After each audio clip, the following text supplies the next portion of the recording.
Comisións Obreiras chama a que a xente respalde, se mobilice polo clima, polo futuro da humanidade e por un cambio estratégico serio, rápido, urxente e total.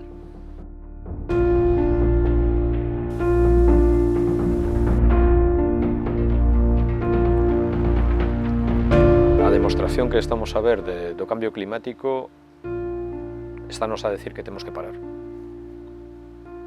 Non hai outro... Hai indicadores que nos están dicindo que ou paramos ou isto é irreversible. Comisións Obreiras aposta por un cambio de modelo productivo máis sostible. Cando podemos facer ese cambio? Xa. Estamos obrigados a cambiar de modelo e non podemos seguir tendo un modelo de transporte individual e de mercadorías mediante queima de residuos fósiles. Hai que intentar que a poboación se poida mover mediante recursos de transporte público, de transporte máis ecolóxico, máis sostible. Evidentemente, os transportes colectivos, se estuveran na man de poderes públicos ou da administración, non irían a cuenta de beneficios, que é a gran diferencia entre o público e o privado. Ese transporte público debería ser social, a conta do beneficio da sociedade. A curto prazo, unha das cuestións que estamos a discutir dende Comisións Obreiras que é o transporte en tren.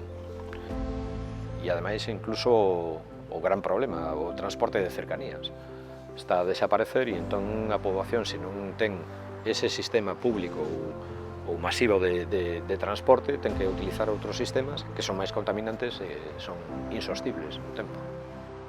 A xente que teña 20 anos, cando teña 50, 60, 70 anos, van ver como van a ter inundacións en zonas onde nunca se inundaba.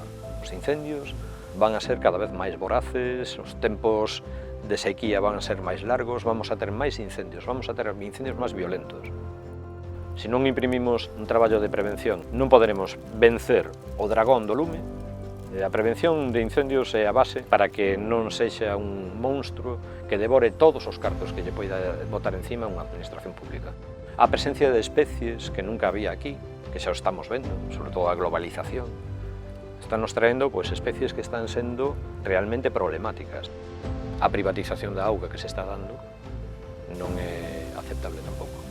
Actualmente hai 1.100 millóns de persoas que non teñen acceso a auga potable. Isto, como sociedade, como mundo, como humanos, non podemos permitir que teñamos esta situación.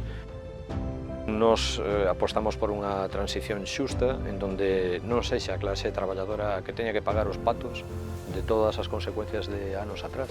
Fai falta un pacto de Estado, evidentemente, e un pacto global, un pacto mundial. Mentras esta conciencia non chegue a todo o mundo, poderemos ir facendo pouco a pouco, pero o cambio global non chegará.